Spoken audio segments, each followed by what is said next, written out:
I will talk inside, not here. Come.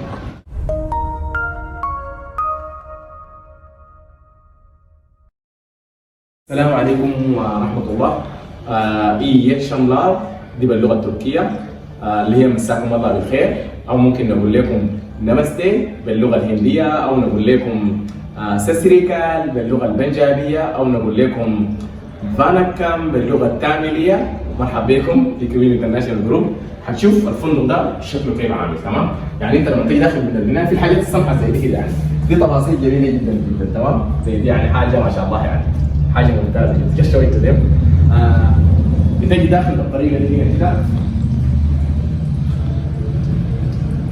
يا بتجي داخل هنا.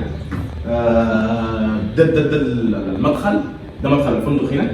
الحاجه الكويسه هنا شنو؟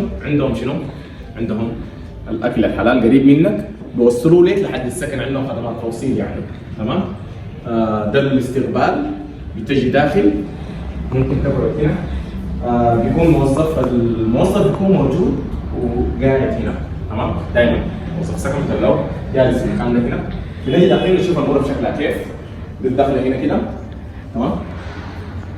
هنا دي الغرفة رقم 1 أو الغرفة رقم A، تمام؟ نشوف الغرفة.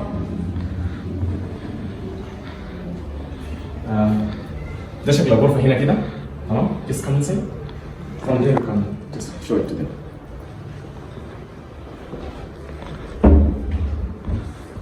ده شكل الغرفة، تمام؟ ده هنا شكل الغرفة كده. يعني حتى المطعم العراقي خدت لكم شنو؟ مطعم عراقي، يعني وانت نايم في السرير ممكن تشوف الحاجه اللي عايزها، تتصل عليهم بيجي لحد عندك هنا كده، تمام؟ ده شكل المطبخ هنا كده. عندك كل شيء متوفر، يعني هو صح مطبخ صغير لكن فيه كل شيء متوفر في المطبخ، يعني حتى ما شاء الله يعني جديد، اشتري اتس يعني ما شاء الله، يعني جديد بجد، في كل شيء.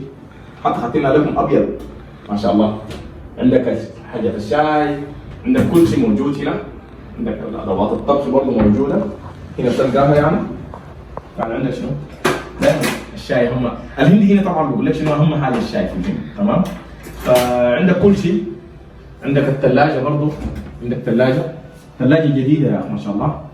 ف سكن جميل جدا جدا، يعني ده سكن فيه غرفه واحده.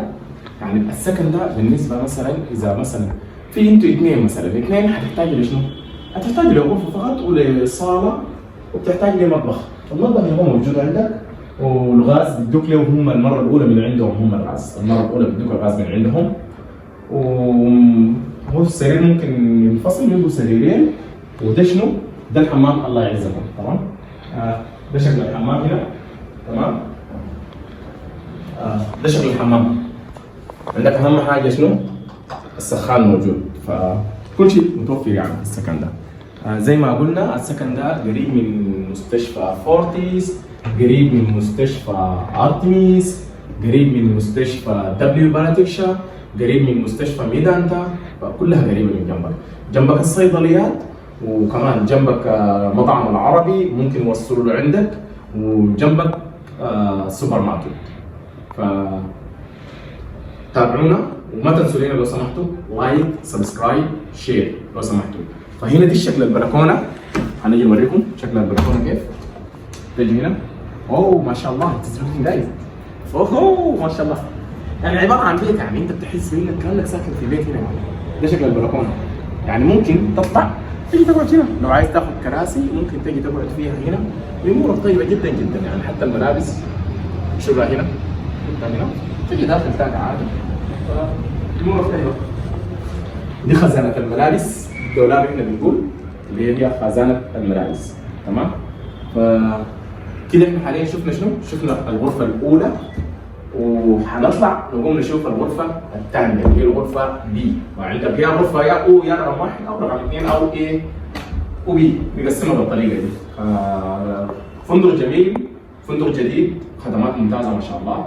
فاذا احتجتوا لشيء رقم الواتساب موجود تحت وموجود في الديسكربشن ان شاء الله. فنمشي نشوف الغرفه الثانيه. هذه بكره.